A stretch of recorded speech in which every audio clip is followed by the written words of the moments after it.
प्रिय मित्र केंद्र मंत्री श्री बंडी संजय जी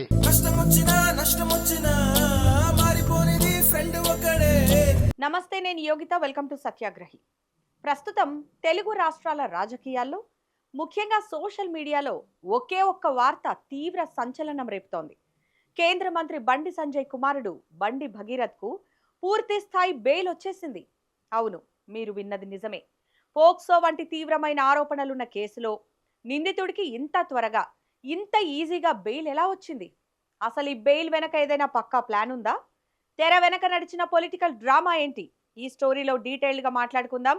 తెర వెనక ఏం జరిగిందనే దానిపై కొన్ని ఇంట్రెస్టింగ్ ఫ్యాక్ట్స్ కూడా చెప్పబోతున్నా. స్కిప్ చేయకుండా చివరి వరకు వీడియో చూడండి.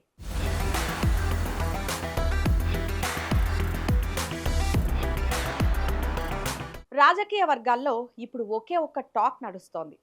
అసలు ఫ్రెండ్ అంటే సీఎం రేవంత్ రెడ్డిలా ఉండాలి. ఎందుకో తెలుసా? ఈ నెల 11న అంటే రేపే కేంద్ర మంత్రి బండి సంజయ్ పుట్టినరోజు. సరిగ్గా ఆయన బర్త్డేకి ముందే కుమారుడికి బెయిల్ వచ్చేలా చూసి సీఎం రేవంత్ రెడ్డి ఒక స్పెషల్ గిఫ్ట్ ఇచ్చారనే విమర్శలు వెల్లువెత్తుతున్నాయి. విమర్శలు అంటారో సెటైర్లు అంటారో అది మీ ఇష్టం, మీరే డిసైడ్ చేయండి. కానీ శభాష్ రేవంత్ రెడ్డి, మిత్రుడంటే మీలా ఉండాలి అని మాత్రం నెటిజన్లు తెగ పోస్టులు పెడుతున్నారు. అసలు ఈ కేసులో మొదటి నుంచి ఏం జరిగింది, బెయిల్ కోసం ఎలాంటి పక్కా ప్రణాళికలు సిద్ధం చేశారు అనేది కూడా ఒకసారి చూద్దాం. బండి భగీరథ్కు పూర్తి స్థాయి బెయిల్ రావడం అనేది ఒక్క రోజులో జరిగిపోయింది కాదు.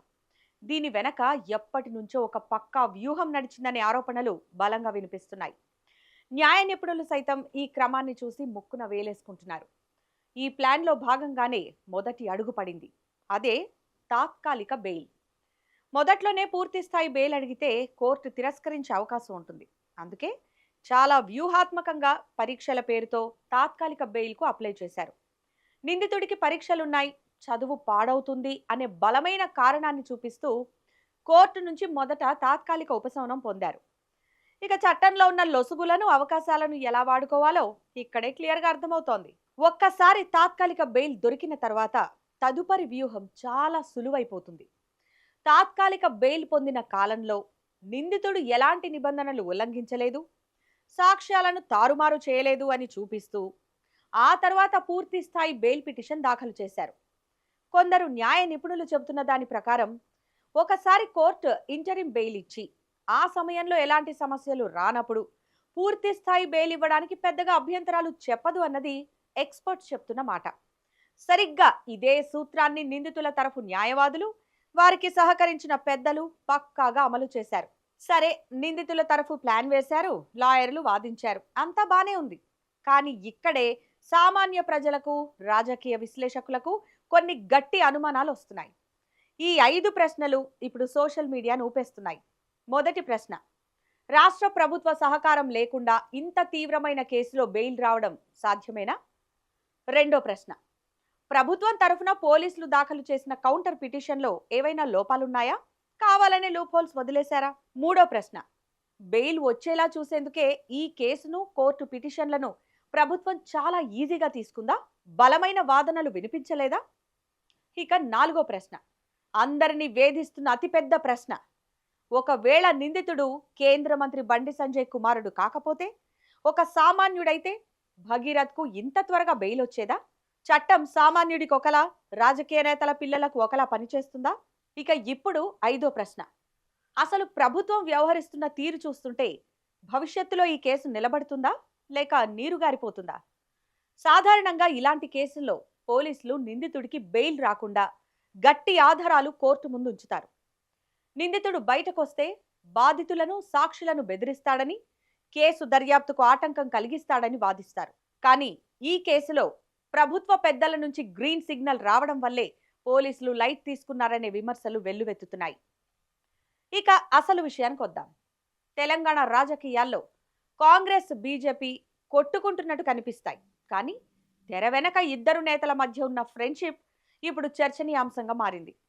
ఈ నెల 11న బండి సంజయ్ పుట్టినరోజు. సరిగ్గా ఆయన బర్త్డేకి ఒక్కరోజు ముందే కొడుకు జైలు నుంచి పూర్తి స్థాయి బెయిల్పై బయటకు రావడం యాదృచ్ఛికమా లేక పక్కా స్క్రిప్టా? రాజకీయ విమర్శకులు ఏమంటున్నారంటే, రేవంత్ రెడ్డి తన మిత్రుడు బండి సంజయ్కి ఇచ్చిన స్పెషల్ బర్త్డే గిఫ్ట్ ఇది. శభాష్ రేవంత్ రెడ్డి, మిత్రుడంటే మీలా ఉండాలి, కష్టకాలంలో కొడుకును కాపాడి దోస్తిని నిలబెట్టుకున్నారు అంటూ సోషల్ మీడియాలో కామెంట్లు వినిపిస్తున్నాయి. కానీ ఈ రాజకీయ స్నేహాల మధ్య ఒక నిస్సహాయురాలైన బాధితురాలి పరిస్థితి ఏంటి?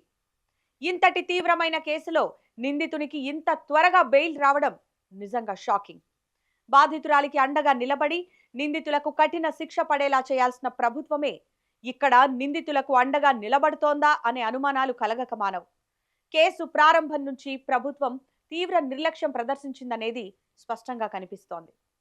నిందితుడికి ఎలాగైనా బెయిల్ ఇప్పించి కాపాడాలనే ఉత్సుకత ప్రభుత్వ పెద్దల్లో కొట్టొచ్చినట్టు కనిపించిందని విపక్షాలు, సామాజిక కార్యకర్తలు మండిపడుతున్నారు. ఇక్కడ ఒక చేదు నిజం మాట్లాడుకోవాలి. ఎక్కడైతే రాజకీయం ప్రవేశిస్తుందో అక్కడ న్యాయం పక్కదారి పడుతుందనేది మరోసారి రుజువైంది అనేది అందరిలో మెదులుతున్న ప్రశ్న. రేవంత్ రెడ్డి రాష్ట్రానికి ముఖ్యమంత్రిగా, హోంమంత్రిగా ఉన్నారు. బండి సంజయ్ కేంద్రంలో పవర్ఫుల్ మంత్రిగా ఉన్నారు.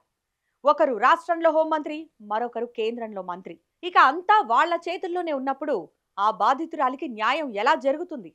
ఈ ఇద్దరు నేతలు ఆయా పదవుల్లో ఉన్నంత కాలం ఆ బాధితురాలికి న్యాయం జరగడం అసాధ్యం అనే విమర్శల్లో ఎంతవరకు నిజముందో కాలమే సమాధానం చెప్పాలి.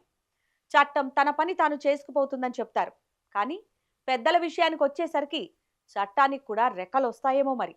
బండి భగీరథ్ బెయిల్ వ్యవహారంపై మీరేమనుకుంటున్నారో కామెంట్ సెక్షన్లో మాకు తప్పకుండా తెలియజేయండి. అలాగే ఇలాంటి మరిన్ని ఇంట్రెస్టింగ్ టాపిక్స్ కోసం మా ఛానల్ని ఇప్పుడే సబ్స్క్రైబ్ చేసుకోండి. Thanks for watching.